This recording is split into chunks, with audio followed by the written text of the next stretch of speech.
Tropical pineapple green juice recipe. Yield 2 servings. Prep time 10 minutes. Total time 10 minutes. Ingredients: 1/2 medium pineapple, peeled and chopped. 1 medium English cucumber. 5 large leaves kale. 10 leaves fresh basil, optional.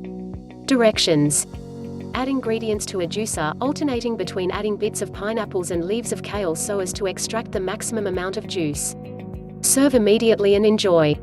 Notes: 1. Variations: add celery, green apple or mint in place of basil leaves if desired. If you want it tasting more tropical, simply add more pineapple or a splash of coconut water. 2. Storage: best if enjoyed immediately. Alternatively, store in an airtight glass jar in the fridge for up to 1 day. Did you try this recipe? Let me know how it went. Comment below and share a video your friends.